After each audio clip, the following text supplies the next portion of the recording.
I miss you. I'm just so happy to be recording today. Aw, me too. You look really cute. You have a very, like, Evie from the Mummy style shirt, but, like, in the beginning of the movie when she's in her cool librarian outfit. Thank you. You get me. This is specifically my Evie from the Mummy shirt. I bought it to go with my Evie from the Mummy skirt. I have a full, like, Disney-bound-esque outfit that I bought for a specific thing that didn't happen, and now I just wear it as clothes. Of course. One of my aesthetics is just Evie from the Mummy. Right. Yeah, she's amazing. We love her. We love Brendan Fraser, who got a 6-minute standing ovation for The Whale. And he cried. Oh, it made me cry. No one deserves that like him. And more. So much more. Yes. I love that man. The Renaissance is for me and for him. Renaissance? Have you not heard that? That's what people are calling it. It's the Renaissance. No, that's so good. Yeah. And he deserves it. For anyone who's like, really, Brendan Fraser, or doesn't know what we're talking about, I'm so sorry to say perhaps this podcast is not for you. Or you should do your homework and go watch The Mummy and then research the life of Brendan Fraser and what an amazing person he is, and then go and appreciate him with us. Right. You don't even have to do The Mummy. There are so many good movies. Yeah, George of the Jungle. Classic. He did a really vulnerable interview talking about why he was blacklisted in Hollywood, and him being back is just such a win for the goodies. It's such a win for the goodies. It is. I love him. Anyway, this is not the Brendan Fraser podcast. Or is it? Maybe we'll shift gears. 90-odd episodes in, it's just the rest of forever is only Brendan Fraser. Yeah, you got 89 episodes of history, mythology, facts, stories. Now, episode 90 forward, it's just Brendan Fraser. Hey, hi, I'm Rowan Hall. It's just Brendan Fraser. Hey, hi, I'm Tracy Harrison, and it really is truly just Brendan Fraser. And this is Willing and Fable, the podcast that tentatively brings you original retellings and in-depth research on the history, mystery, and mythology that makes the world so fascinating, but we may transition to Brendan Fraser. Each week leading up to this episode, we would talk about a topic from history or mythology, and then we'd write an original story to go along with that topic, though from now on it might just be talking about Brendan Fraser. But if you would like to chat with us more about Brendan Fraser, you can become a patron at patreon.com/willingandfable and join our Discord. Also, follow us at Willing and Fable. Every gosh darn place on the internet. We're fun. We like talking to you. Your interactions make it way easier for people who don't know the podcast to find us and listen to us talking about Brendan Fraser. Truly my favorite bit we've ever done on this entire show. Both you and I stubbornly refusing to give it up is part of the allure, I think. Or, if you want to support this show, you can drive out of town with the windows down, taking only right-hand turns until you end up at a small, hidden little ice cream shop. Order your favorite flavor and make friends with Brendan Fraser when you sit down and enjoy a sundae. But no matter what you do, we're so happy that you're here with us now. So aside from the Brendan Fraser bit, I wrote that one, and that is based on a real fun afternoon I had with a friend in high school. Oh, that's so fun. Actually, he and I would do this fairly often. My friend Sean, we would just hop in the car, and one of us was in charge of driving, and the other one was in charge of just saying which way we would go at turns. And we would drive until we found something cool to stop at, and then that would be when we knew to turn around. Bold of you to do in the time when GPS was spotty at best. Yes, in Amish country, where GPS is still spotty at best. Yes. But, you know, it's good. It's good. You've always made me a little bit more spontaneous in that same way, so that does sound like a fun time with you. Thank you. Thank you. I'm coming home soon. Be careful. Oh, God. Yeah, you're right. I'll drive. You decide where we go. Oh, actually, that does sound fun. So, today, Tracy and I decided we were going to do a little two-parter on, like, Mother Supreme badass women goddesses. We missed the good old classic mother mythology stories. We just hadn't covered them in a while. Right, and we both wanted to explore pantheons that we knew less well. So this was a good excuse. So today, I'm covering Durga, the Hindu Devi or goddess who is worshipped as a principal aspect of the mother goddess Mahadevi. She is associated with strength, destruction and war, protection, and motherhood. Ooh, that's a good combination. It is, yeah. This is a fun time. This is maybe a confusing time. It's going to be a ride. Okay. So Mahadevi is also known as Adi Shakti. Shakti in Sanskrit means force. Okay. In the Shaktism sect of Hindu, all goddesses are manifestations of this single great goddess. And she is comparable in her power or space in the hierarchy with the deities of Vishnu and Shiva in that sect.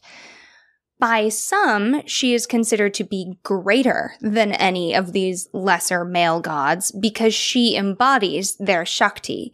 Khan Academy defines this as a formless, energetic entity that is feminine and divine. Ooh. So, though she is the source of their inner power, Durga is still derivative of the male gods. In fact, she was born fully grown, created by what some people refer to as the Holy Trinity, which is Lord Brahma, Vishnu, and Shiva. And you can see where, like, the idea of the Holy Trinity is really to try to explain this to, like, Western audiences. Yeah, absolutely. But basically, the three big guys. Okay. These three gods, along with other gods, combined their power so that she could slay the buffalo demon Mahishasura. India Currents writes, Goddess Durga represents the power of the supreme being that preserves moral order and righteousness in the creation. The Sanskrit word Durga means fort or a place that is protected and thus difficult to reach. Okay. Durga, also called Divine Shakti, protects mankind from evil and misery by destroying evil forces. Negative energy and vices, arrogance, jealousy, prejudice, hatred, anger, greed, and selfishness.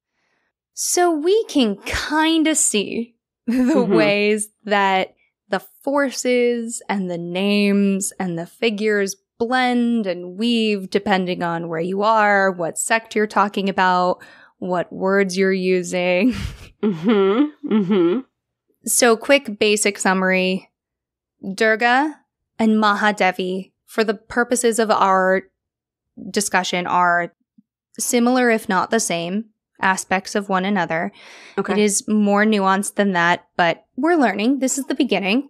And Shakti is divine feminine energy, but also is sometimes used as a name, usually in the form of Adi Shakti. Okay.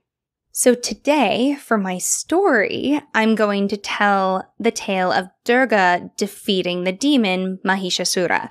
Oh, I was hoping this was your story when you mentioned it earlier. Yeah. One of my favorite sources that I used to learn this story was the story of the goddess Durga in English, mythological stories from Makomi Kids on YouTube, but they also have their own website.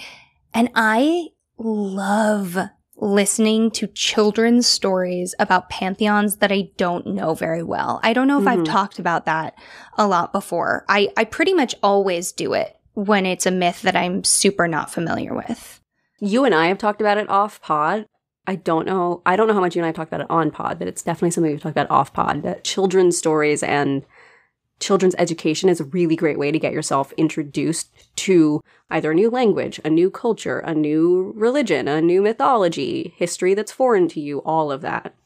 And because this is the beginning of my learning about it, children's stories really get over the hurdle of the fact that there are lots of small variations that could come up in any mythology by really showing the listener what the major theme that we're trying to convey is, because we're trying to talk to a child and just get like these big ideas across.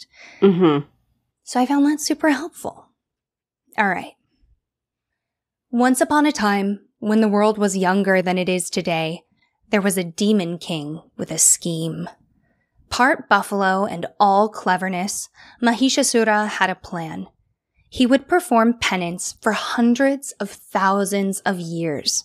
This would please Lord Brahma, And so pleased, he would grant Mahishasura immortality and incredible power. The plan worked. Thousands of years went by, and one day, Lord Brahma appeared smiling in radiant light. In exchange for his devotion, Lord Brahma offered Mahishasura any boon he could think to ask for. The demon pretended to consider for a moment, then smiled and said, "My lord, I want incredible power. Make me invulnerable to death by any man or god." Here, Lord Brahma pretended to consider. This was quite the request after all. But after a moment, he raised his hand and said, "My child, for your devotion, so be it." Now believing himself to be immortal, Mahishasura behaved unlike one who shows deference and devotion. The buffalo god allowed his rage to consume him, and he used his new power to lay waste to the lands of the earth. He massacred all the people he encountered and brought darkness wherever he trod. Then, arrogant Mahishasura attacked the heavens. Enraged by the demon's violence, Brahma, Vishnu, and Shiva came together. They knew that if nothing was done to stop him, this beast would destroy the earth and the heavens. But Brahma's gift made him invincible to man and God. What could they, even in their great power, do to fight such a gift? Lord Brahma smiled his most cunning smile. "I made him invulnerable to man and God. I did not say anything about woman and goddess." The three gods came together, clasping hands. In doing so, they created a beautiful light so bright that it outshone the sun. Seeing their working, the other gods joined, and through their combined power, the gods created the 10-armed goddess Durga. She was the embodiment of Adi Shakti, and she would save the gods from Mahishasura. The gods each presented Durga with a gift to aid in her fight. Lord Brahma presented Durga with a kamandal, or pitcher. Lord Vishnu gave her the Sudarshan chakra. Lord Shiva, a dangerous trishul, or trident. Lord Indra gave her a thunderbolt. Agni gave her a flaming dart. The god of death, Lord Yama, gave her a scepter. The god of the sea, Lord Varuna, gave her a quiver full of arrows. The architect of the gods, Lord Vishwakarma, presented an axe. Time, Kaal, gave her a sword. Then Arivata, Indra's white elephant, presented Durga with a bell, the noise from which would confuse the demons that tormented the heavens and earth under Mahishasura's reign. And the Himalayas gave the goddess a lion to ride upon. Durga rode against Mahishasura, who laughed to see a beautiful goddess come before him. After all, Lord Brahma made him powerful and invincible. For 10 days they battled with a ferocity never before seen on earth. Mahishasura shifted from one animal form to the next, but could not gain the upper hand over Goddess Durga and her 10 weapons, each clasped in one of her 10 powerful arms. Then, on the 10th day, when it seemed to Mahishasura that he may finally triumph over this new goddess, Durga used her trident to cut off his head. As it fell to the earth, the demons retreated, the sky brightened, the trees blossomed, and the rivers flowed with crystalline purity. Through her fight, Goddess Durga restored the balance of life. The imagery in that story is incredible. My favorite part is imagining Durga with the 10 arms, each with a different weapon, fighting. It has the energy of the Thor Ragnarok slow-mo fight sequence. That's how I picture that happening in my head. Oh, yeah. It's so visual and punk rock, and just, you can get so enthusiastic about it. I read in one location, it was kind of a blog interpreting the mythology, someone who's a practitioner. So, you know, this is someone's personal experience, but they were talking about how they view the goddess Durga's like protection and kind of the way she actively fights for good in conflict with Mahishasura, the buffalo, who I believe in some versions of stories and in the one he was talking about, is like a buffalo is a symbol for like laziness. Okay. So it's kind of this conflict not only between good and evil, but between being active and defining your own destiny and like sitting back and kind of, you can't just say, yes, I'm trying to be a good person passively. Right. And laziness and destruction and passivity, I can see how those would go together in one creature. Yeah. So, Tracy, here's an image. This is the goddess Durga. She's standing victorious over the buffalo demon. It was carved in the 9th century from volcanic stone.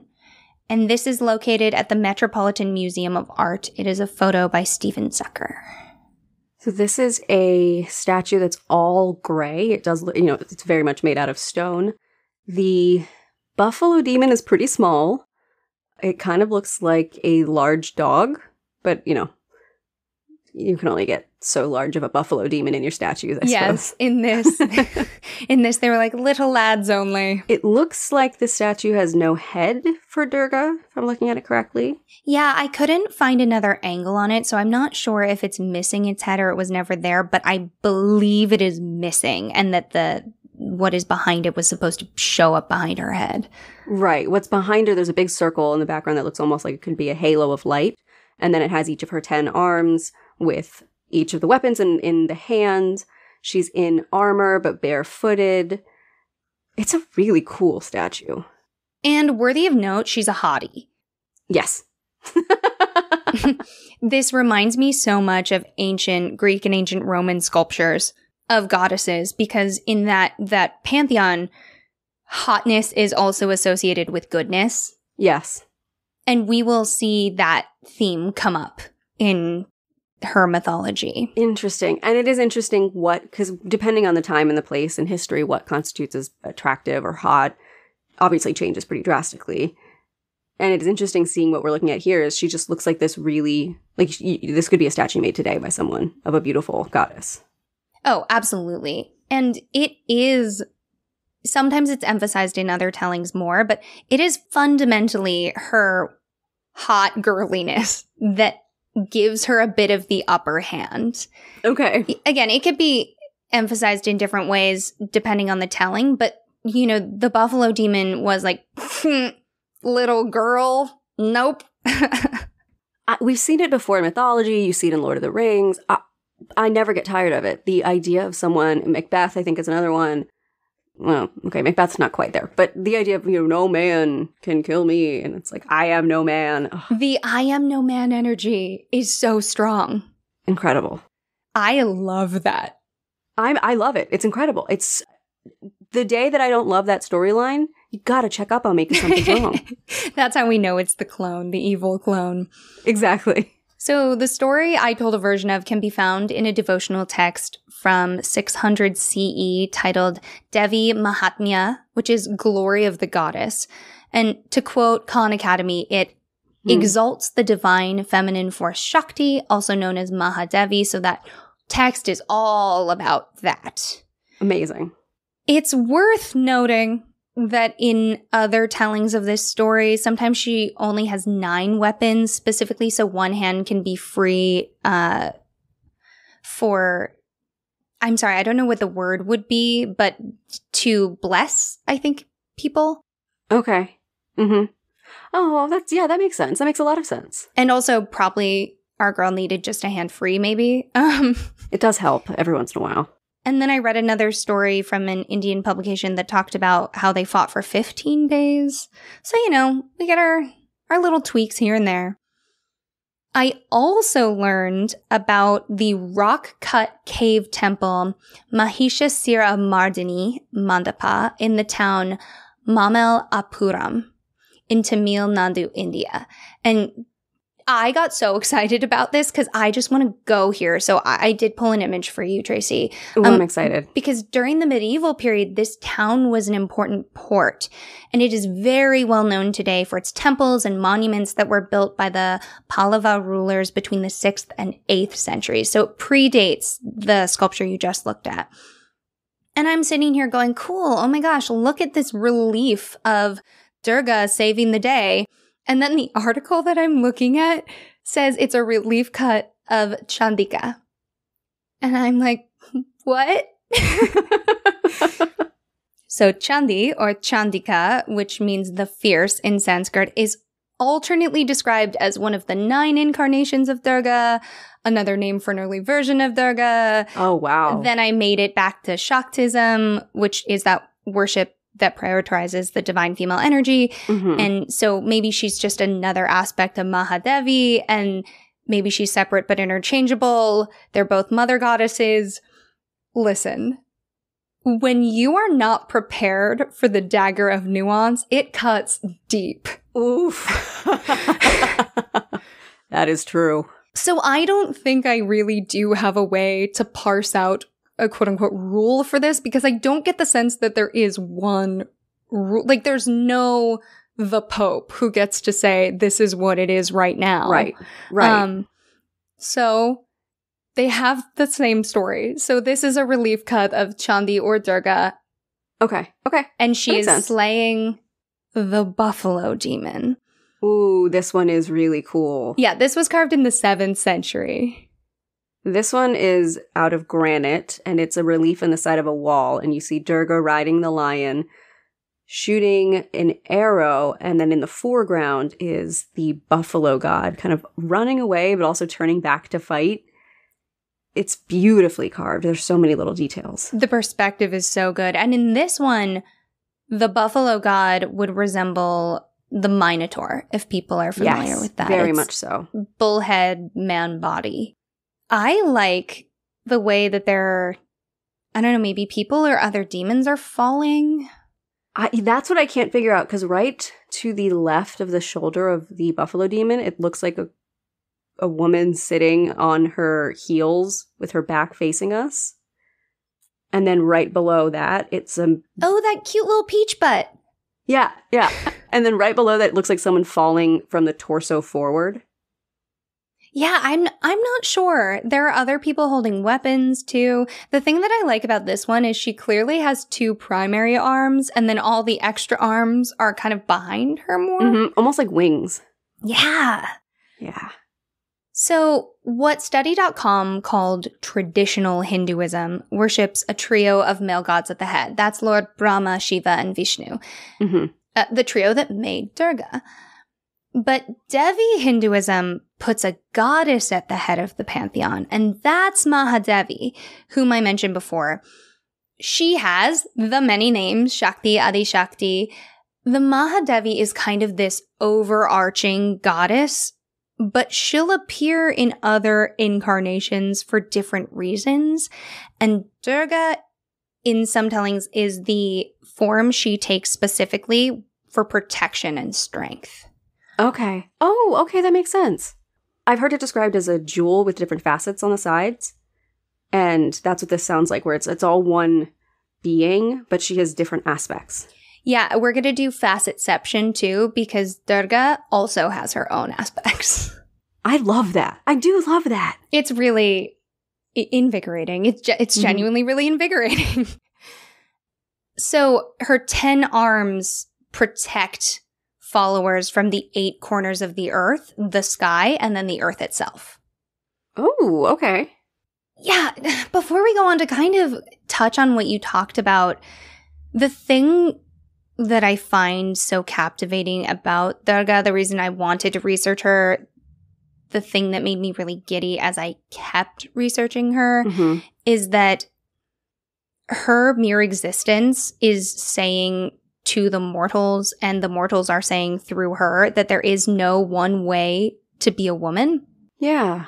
And you and I are involved in kind of that corner of the internet where people are like, what makes you a woman if you're not, if it's not biological sex? And in my experience, the reality is so baffling to the kind of people that ask that question.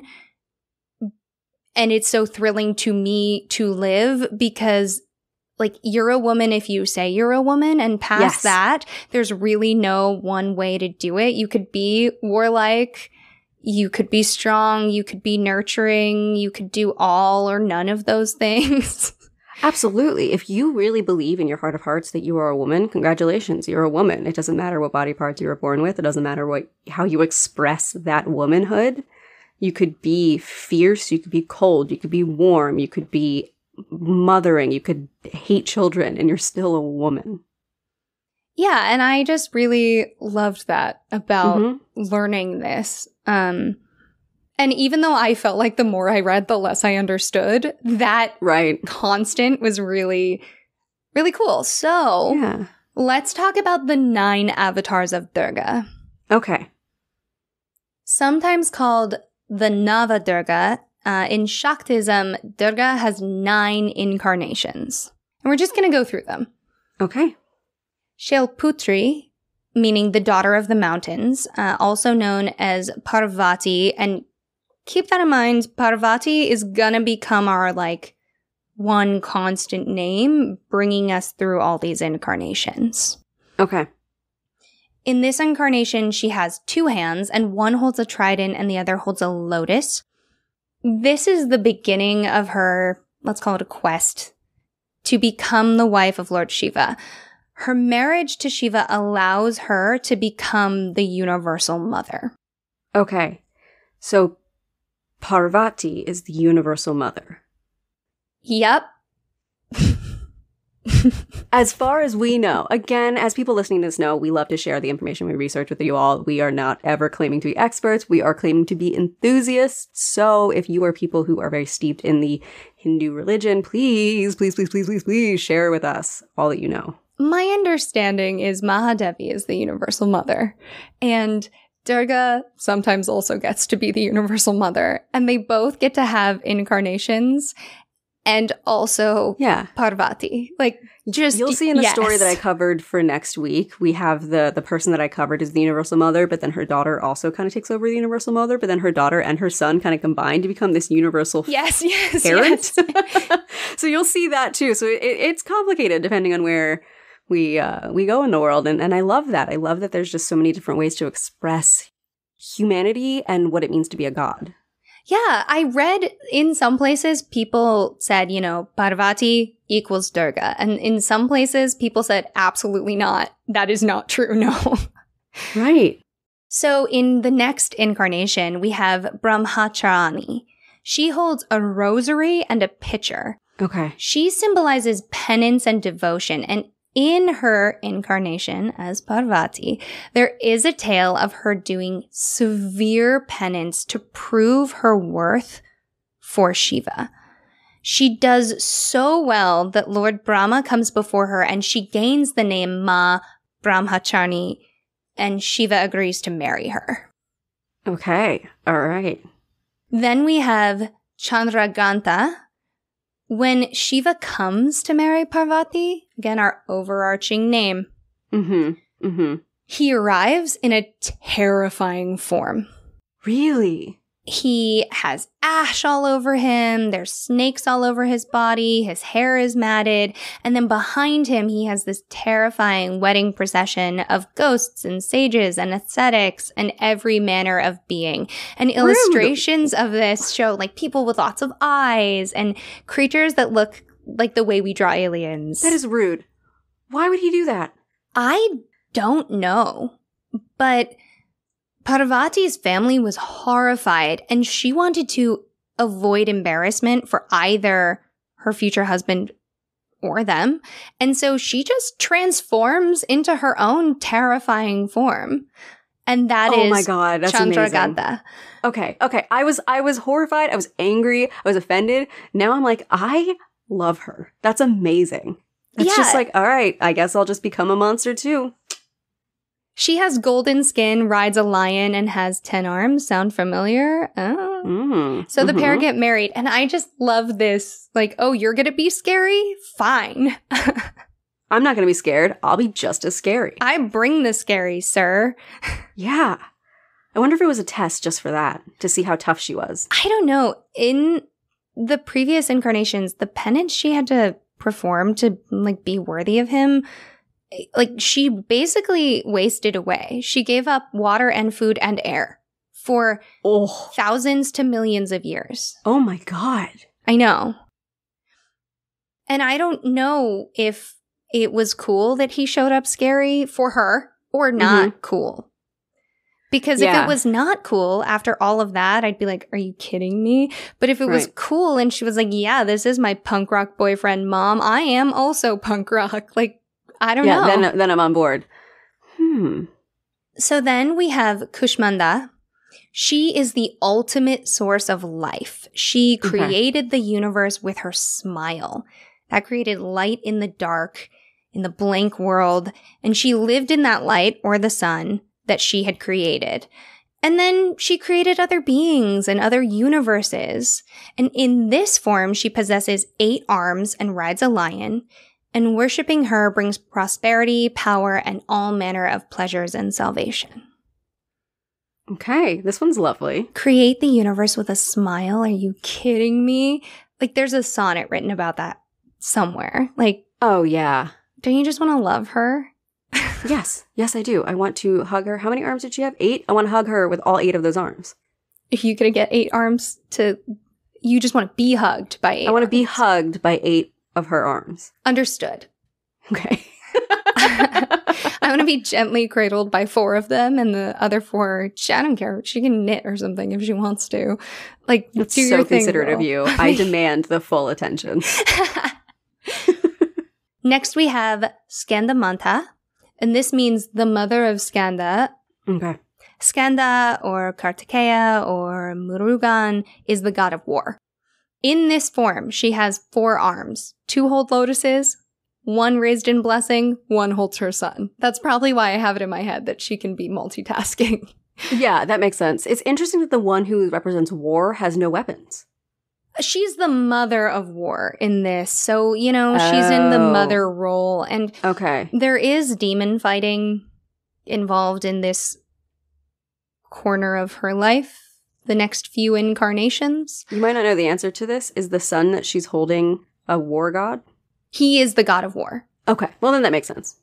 Yeah, and he has great responsibility in the future. So she is the mother of the man.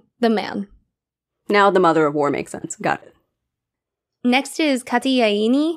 This is the form that Durga is in the story that I told. This is the Durga form of Durga. So when we talk about like Parvati, Mahadevi, like this is the Durga portion, but also these are the 9 incarnations of Durga. The way that she was born, the way that she lives, the battle that she fights is all the story that I previously told. Okay. Then we have Kalratri. Kal meaning death and Ratri meaning night. She brings death or an end to anything dark and evil. She's most commonly known as Kali, which is maybe one of the forms that American non-Hindus are most familiar with. I know it's the one that I'm most familiar with for sure. Oh, me too. Super yes. I didn't know that Kali was a form of anything else. She's depicted as black with red eyes. She wears skulls around her neck and arms around her waist, but otherwise she's naked. She has 4 or maybe 10 arms. In a lot of depictions that probably we've seen, she's blue with black hair and a long red tongue sticking out. She also fights demons. Yes, amazing. Then we have Mahagari. Maha meaning great and Gauri meaning white or fair. So after a battle with a demon, Parvati went through penance to attain her beautiful female form. And Lord Brahma advised her to bathe in the Mansa-Ovar river in the Himalayas. In doing so, she shed her dark skin. She had to fight 2 more demons somewhere kind of in the middle of that, but eventually her skin became so fair that the gods say that she is so beautiful, and she's given the name Mahagari. There's another version where Shiva bathes her after her penance to become his wife because she just, rotted away. But either way, she gets cleaned and she comes out, quote, white as a lotus flower, and we are going to talk about that shortly, my friends. Okay, good. I was going to say something. I'll wait. Yeah, there's some unpacking to do with cleaning for whiteness. So just sit tight with me. Then there's Siddhidatri. This is the Adi-Shakti form of Durga that exists as pure energy, that divine feminine energy that I talked about. Lord Rudra, which is an avatar of Shiva, worshipped her because she created the universe. But also in this version, she had come from the left half of Shiva, and they combine to represent the masculine and feminine energies of the universe. Okay. Okay. So, in an article by India Today, I found an alternate telling of the story of Goddess Durga defeating the buffalo demon. Oh. And it features humans only. It begins, quote, "Another tale that dates back 3,000 years says that Mahishasura was a non-Aryan king whose people worshipped the buffalo. Mahishasura's powers knew no bounds as he defeated many Aryan kings in the northern kingdom of Aryan Bharta." Okay, here's where I had to pause because I have no idea what Aryan versus non-Aryan meant before the Nazis adopted it to use as a racial category that the French writer Arthur de Guiboneau had used. So for the 1,000th time, we on Willing and Fable are going to say, if you have some spare change, please do give it to Wikipedia. Yes. Because you cannot Google Aryan and get anything other than just buck wild neo-Nazi malarkey. Awful stuff. Yeah, I donated so much money to Wikipedia this week while I was researching as well. Yeah. Because my story, no one had any information on it. And then Wikipedia comes through and it cites the sources. And then you can go to those books and those articles and Yeah, Wikipedia comes through every time. And they have a really great article about the etymology of the word Aryan that is not racist. I love it. So, to quote Wikipedia, like the beginning of a middle school essay, yes. Aryan is a term originally used as an ethno-cultural self-designation by Indo-Iranians in ancient times, in contrast to the nearby outsiders known as non-Aryan. In ancient India, the term Arya was used by the Indo-Aryan speakers of the Vedic period as an endonym, self-designation, and in reference to a region known as Aryanvata, which is the abode of the Aryans, where the Indo-Aryan culture emerged. That's a lot of words for basically, in this earlier use, it's still an us versus them thing minus the Third Reich. As all things should be, minus. Yes, all things. In the 2015 paper, India and Colorism, The Finer Nuances by Neha Mishra from REVA University and published by the Washington University Global Law Review, quote, "Ancient India has not been a homogeneous society. Now, if we specifically talk of skin color in the ancient Indian society, there are reasons to think that there was difference of color between the Aryans, immigrant noble population, and their enemies, tribal population of the region known as Dasyas and Dasas. There were constant wars between these two groups over territory. Various excerpts in Rigveda distinguish the two groups on basis of their varied appearance and color. But the killing or discrimination was not rooted in color, which some scholars mistakenly believe it to be the case. Rather, this was a time of constant wars and conflicts between the invader immigrants and the actual tribal population of the time. These conflicts were over territory control, wealth, and cattle, rather than color and race difference. The paper goes on to point out that there are numerous ancient Indian texts that describe heroes and beautiful princesses and gods and goddesses with dark skin. So it's very likely that the people who wrote those stories didn't think that there was anything wrong with being black or darker complected. Okay. The paper goes on. All the above examples further the premise that ancient India didn't discriminate on the basis of color, presence and acceptance of beauty, valor, and status irrespective of the skin color was time and time again established through ancient texts.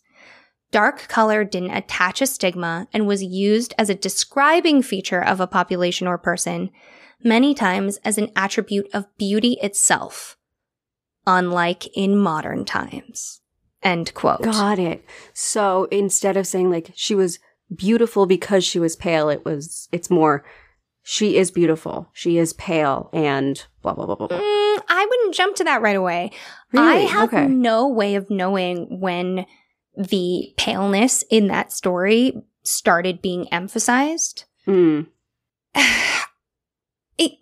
Hold that thought, because I have more information for you. I totally get where you're going, and I researched specifically for you, for me, for us. Thank you. On the basis of that thought. Okay. But I think right now it's worth understanding that ancient India did not have the colorism that is famously built into Indian society today. Right. So we're back in this story of the human version of things. This is my crunchy little sweet treat before we go into some more. Woof. Okay, let's do it. So Mahishasura is an outside king who defeated many other kings and came to rule Aryabharta. Because he kept winning, he came to believe that no man on earth could harm him. So he's no longer the demon creature. He's just a very strong king. Yes. Okay.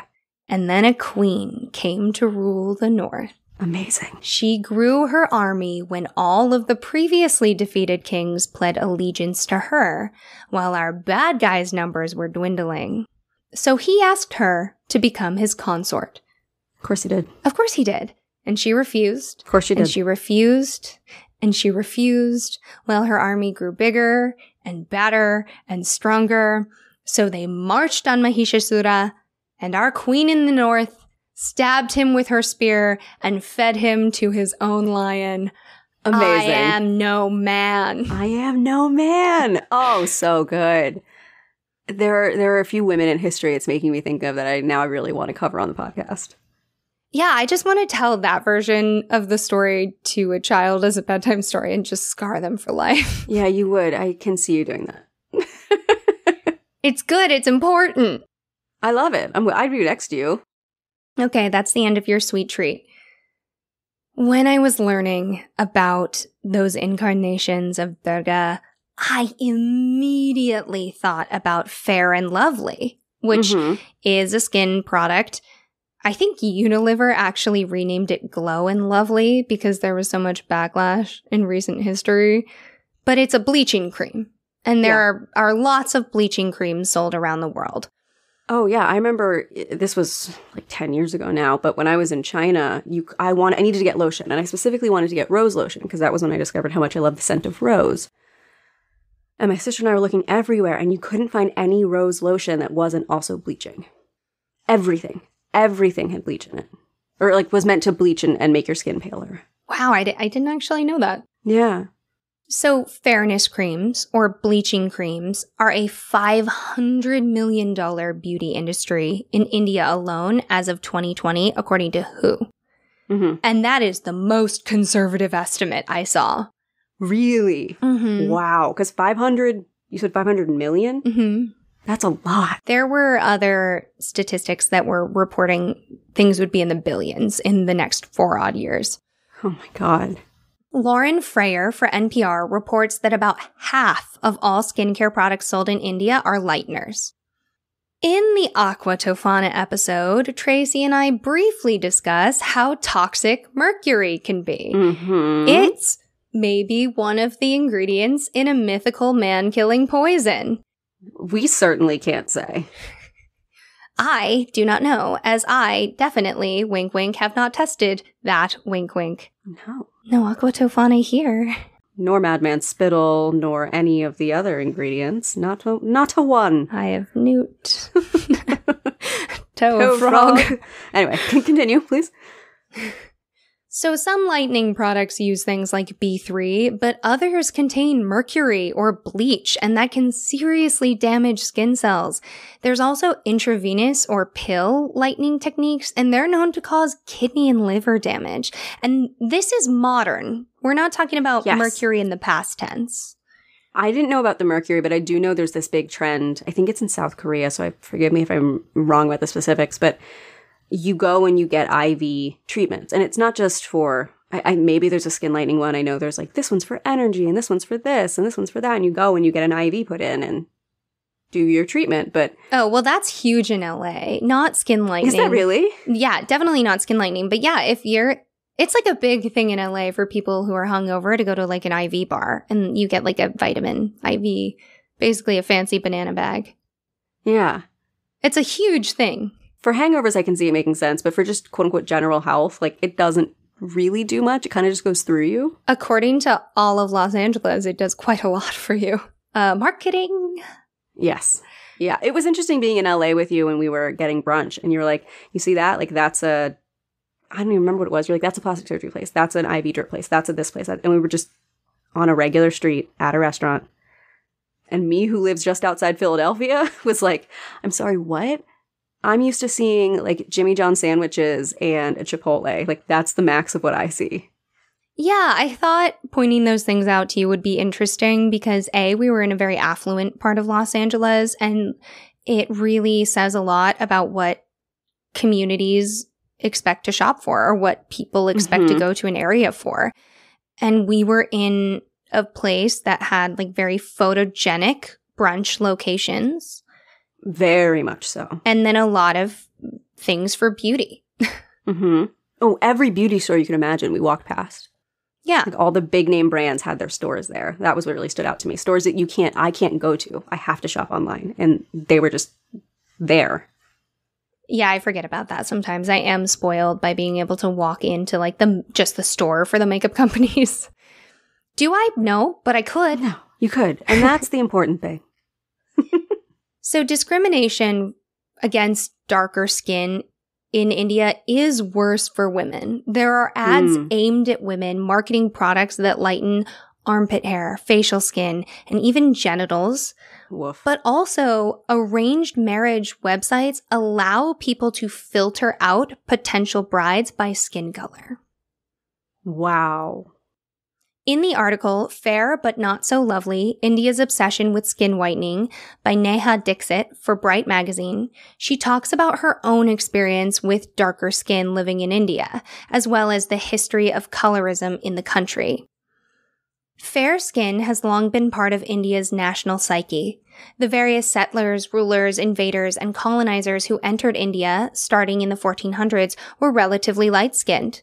This includes the Dutch, French, Portuguese, Mughals, and of course the British, who were in India from the 17th century until India's independence in 1947. During the British Empire, skin tone prejudice became formally ingrained.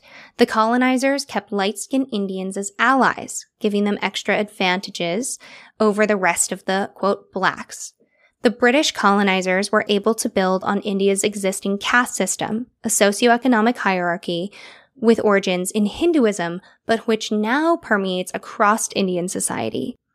The upper castes, like the Brahmins and Kshatriyas, were traditionally powerful and also fair-skinned, while lower class, including the untouchables, the Dalits, performed manual tasks and had darker complexions. So, as I explained earlier, color seems not to have been part of Hinduism's early caste system, according to some historians, but now we know how it got mixed in. The good old Europeans. And I don't know how, when, why that element of Durga's incarnations got mixed in, but it is so clearly a part of this kind of grander socioeconomic system. Or maybe it's the reverse. I don't know. Gods, I don't think it's fully the reverse. And people and gods, and right. It's always the game, right? It is, but I would say it sounds like it's definitely at least partially maintained, if not created or influenced by the Europeans coming in and making the lighter skinned people their allies and giving them more benefits. Like, that's just... We've talked about that a lot on this podcast, especially in Yeah. relation to women, white women operating in the patriarchy in America. They're given a lot of nice, lovely things and made really wonderful allies, and then they no longer behave in their own best interest because it feels good quickly to have a leg up. Yes. To have something. Mm-hmm. And that behavior of I don't have to work out in the sun, so I'm pale and now you know I'm wealthy is something that we've discussed on the podcast before. It's in cultures around the world throughout history. And the only reason it has flipped to tans being considered en vogue in recent history in America, kind of the Western world, it's for the exact same reason. It's I have time to lay out in the sun because I do not need to work as much. Yes, I have the money and the resources to use my time to become tan and to become in shape. Yes. And yes. and that's, we're working on, dismantling that. Rowan and I are big proponents of both body positivity, but also body neutrality. There's different ways of looking at it, and one isn't necessarily right over the other. It's what makes sense for you. But the movement now of embracing people the way that they are, I think is extremely positive, and I want to be a part of continuing that forward. But it's hard when everything in the world is telling you that you're wrong for existing. Yeah, everyone should get to love the skin that they have to inhabit for their time on Earth. And they should get to say whatever skin tone they have is beautiful for them. Those are the rules, but they're not, unfortunately. Exactly. It's so easy for us to say everyone should be able to love the skin they're in, but when you're systemically put down because of the skin you're in, it's not even just about your internal monologue anymore. Oh, yeah. Oh, yeah. Like, I'm one of the palest people I know. And even in the very brief period where kids thought that was fun to tease about, like, I get so many advantages or even just compliments for being as pale as I am. And so me being like, I love my skin is somewhat comical in this context. And I do wish it for everyone. Right. And it's so easy to say when all of society is helping you say it. Yes. When you and I are in a position where we can be like, you should love your skin, you should love your body, you should love all this. And we are not rejected for job opportunities or rejected for housing or put down verbally, put down online, any of that because of the specific bodies we inhabit. I read a story about a woman in India who was a news anchor, and for years and years and years, she was not allowed to appear on either TV at all or what I would consider like the prime time because she was darker complected. And it wasn't until more recent history that they even started being like, oh, she's really good at her job. And there's pushback about this, so maybe we can let her do her job to the fullest. Yeah. So I have some good news. Okay. In 2018, the BBC published the article Dark is Divine, What Color Are Indian Gods and Goddesses?, discussing the way that for centuries, fairer skin has been considered superior in India. In the article, commercial filmmaker Bharadwaj Sundar says, quote, all the images of the popular gods and goddesses that we see around us, photographs in our home shrines or prayer halls, online on calendars, stickers and posters in shops and pasted behind auto rickshaws all show them to be light-skinned. Everyone here prefers fair skin. But I am a dark-skinned person and all my friends are dark-skinned too. So how do I identify with fair-skinned gods and goddesses? He even mentions that Krishna and Ganesh both appear with very light skin, even though the former is traditionally dark-skinned in the earliest writings, and the latter is an elephant, and there are no white elephants in India. So Mr. Sundar and photographer Naresh Neal teamed up on the project Dark is Divine to create photographic depictions of Hindu gods with models who have darker complexions. One of the models working on the project said that they were thrilled to be invited because, quote, no one wanted a dusky model, which is a term that's used very often in conjunction with darker complexions. So we have life imitating gods, imitating life, imitating gods, and that directly affects people just from moment to moment. So Tracy, here is their depiction from the project of the goddess Durga. This is stunning. The photographer in me is like drooling over the way this was shot. The lighting, the costuming, the model is gorgeous. The accessories, sorry, let me explain what I'm seeing here. So we see this beautiful model against a red background, sort of center lit. There's a lion just behind her with a gorgeous accessory. She has the trident and the scepter and the saber. And she's in this, I'm sure there's a traditional name for the garment. It might be a sari. But it's rich in color, and she has a headpiece on that is extremely detailed, and it's just, the only word to describe this image is divine. It is, I would frame this and hang this in my house. I think this is so stunning. The second I found this article, I was so excited, especially because these photographs are so to your taste as a photographer. I knew that you'd be excited. Yes, they are very my speed. Everything about this image and all of the other images in the series is there to emphasize how dark her skin is. And it's so beautiful. There's even bells hanging above her. Fantastically done. But I just think it's really interesting to hear. I'd never heard the word dusky described for a skin tone, which I find really interesting because we describe like a dusky purple as like this pale kind of purple, and it's a dusky color in terms of garments and fashion. It's very desirable. I could so easily, as someone who has no connotation for that term in relation to skin tone in my head, because I've just never experienced it, I can so easily see that being a very positive word in a different world. Yeah, there's a lot of talking around things. So in her article, Fair But Not So Lovely, Neha Dixit talks about how her family or other people would comment on how dark her skin is in relation to her much fairer family. Mm. And then her mom would go, no, she's wheatish, which is like a euphemism and a way to try to like make it polite. And she talks about experiencing that. And then there's words like dusky, and then, fair and lovely gets changed to glow and lovely. Like, there's just all these words that mean the same thing. Mm-hmm. Mr. Sundar says, quote, appearance plays a major role in how we perceive people, especially women, and we felt that this needed to be addressed. Through the Dark is Divine project, we are trying to challenge the belief that fair skin is superior.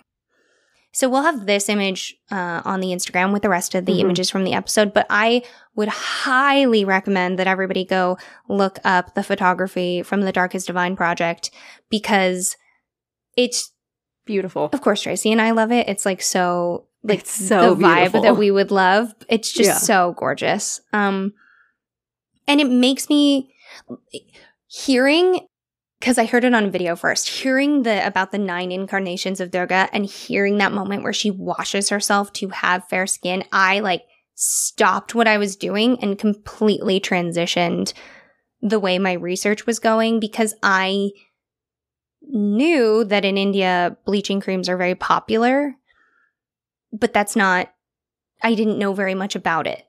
Right. The deep-rooted impact it has on the people living there. Right. And I never knew that there were historians saying it doesn't go back as far as you think it does. And I didn't, now that I'm saying it, it's so obvious, but I didn't know that colonialism was really potentially like the spark that got it rooted into the caste system. Kind of as a up note to go along with this amazing art project, there is a festival to celebrate Durga's triumph. People around the world celebrate Navaratri. It happens biannually and is considered to be one of the most revered Hindu festivals. It takes place over 9 nights and 10 days, the amount of time it took Durga to slay the demon. Oh, yes. People celebrate it in a variety of ways, with fasting, storytelling, dancing, and devotion. And of the 2 festivals, it's biannual, Sharada Navaratri, which is near the autumnal equinox, is the time to celebrate the goddess Durga. In conclusion, I feel like I only scratched the barest surface, but there's no one way to be a woman, and you get to decide what is beautiful. There you go. Those are the rules, according to this podcast. This was a really great kind of toe dip into the world of Hinduism. It's not one we've covered as much on this podcast as others, and I'm excited to explore it more.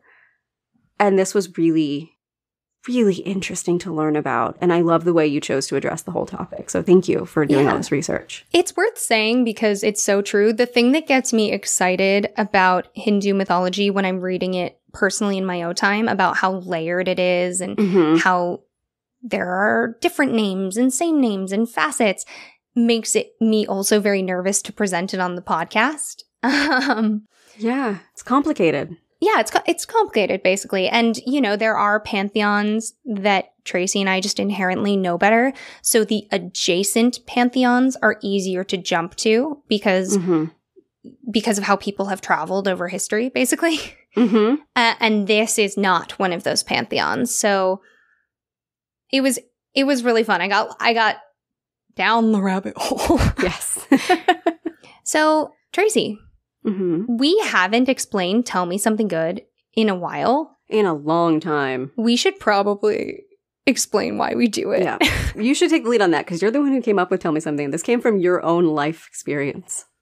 Yes. So when I broke up with a boyfriend years ago, my dad, who's so sweet, sent me an Amazon Echo because he didn't want me to be lonely, which is very so cute. Sweet. It's such a sweet dad move. It's such a sweet dad move. But, you know, my dad subscribes to the music thing, and he was like, you can play all the music, you know, just so kind. And I found out in being sad and wallowing, I think on the floor. I'm always on the floor. You and I are both floor people. Such You're definitely floor people. But you can say, Echo, tell me something good. And she will. She'll just give you a random good fact. And that's so cool. And I still do it to this day. So Tracy and I just thought it would be a fun thing to include at the end of every episode. Much more charming than the fact that my nephews figured out that you can ask Alexa and other devices to play a fart sound. We think this is probably a more appropriate way to close out our episodes.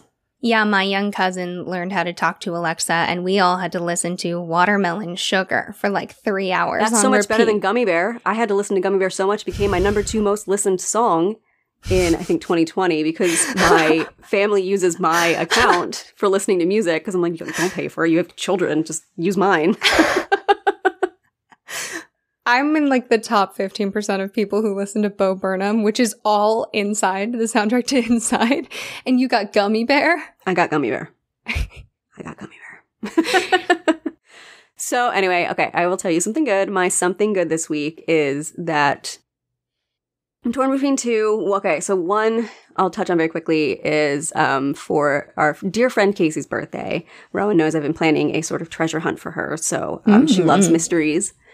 And so my friends and I all get together and planned this whole mystery treasure hunt all around our area. And it ended at a restaurant. And then we gave her a bunch of gifts, and each gift had something that we love about her written on it. So that's one of my something goods. The other something good is more focused on me. And this is my ultimate grandma moment. You're going to see me become 80, 89 years old. I'm really into this one kind of hard candy, y'all. Oh my God.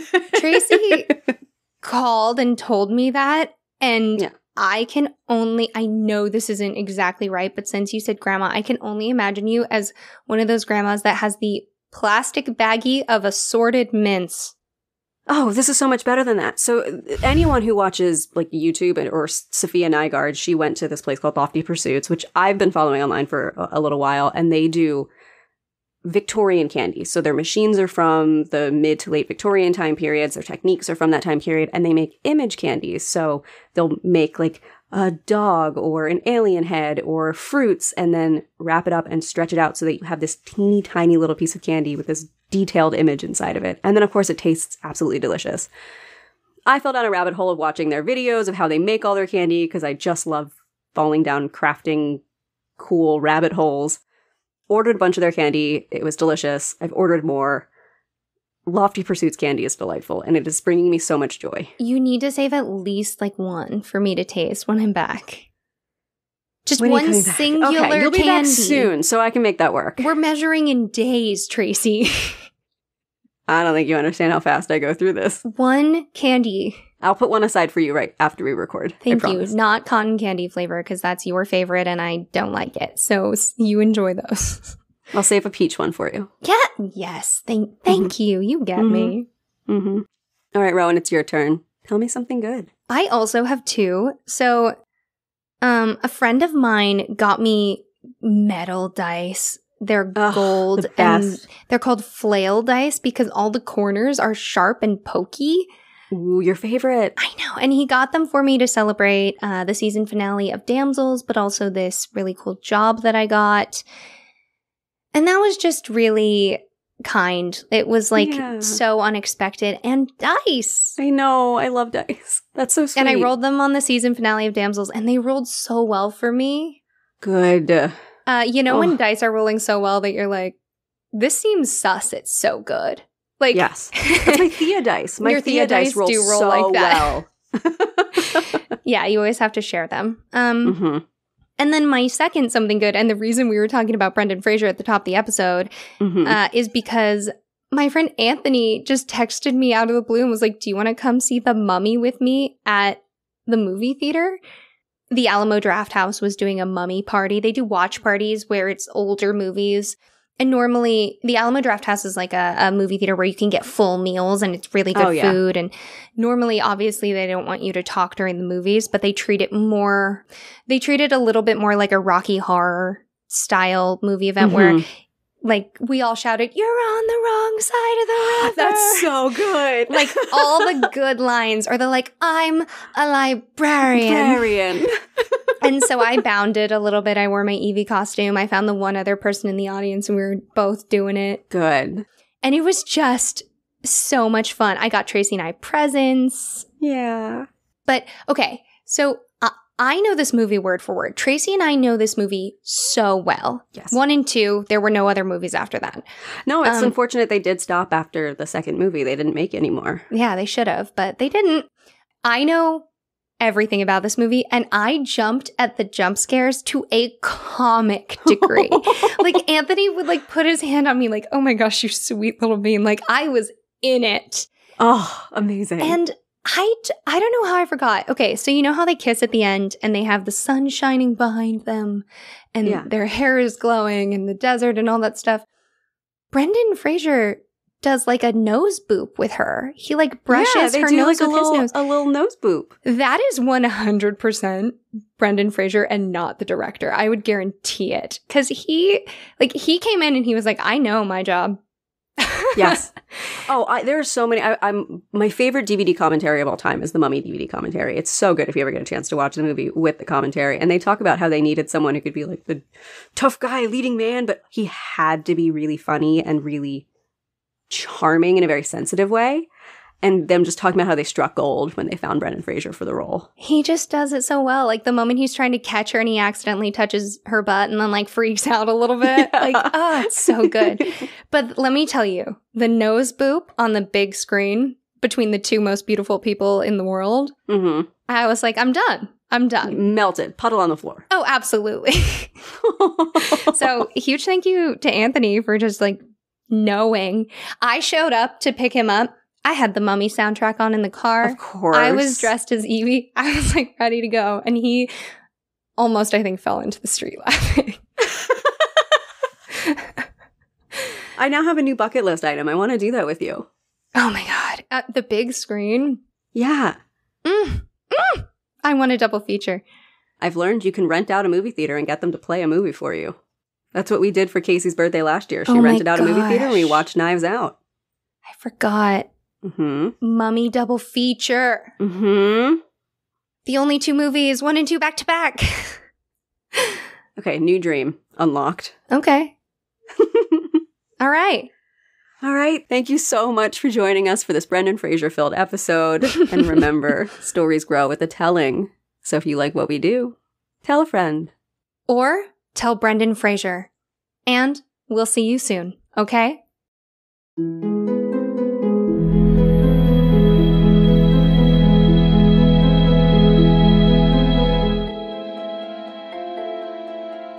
Thank you so much for joining us for the Willing and Fable podcast. This episode was written and produced by Tracy Harrison and Rowan Hall. That's me.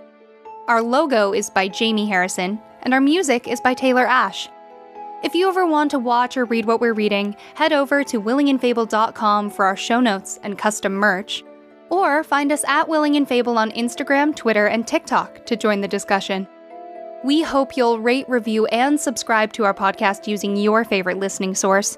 And check out Willing and Fable on Patreon, where we have more than a few surprises for you, including custom artwork, stories, and access to our secret Discord channel. And of course, join us next time for another round of original retellings and in-depth research on the history, mystery, and mythology that makes the world so fascinating.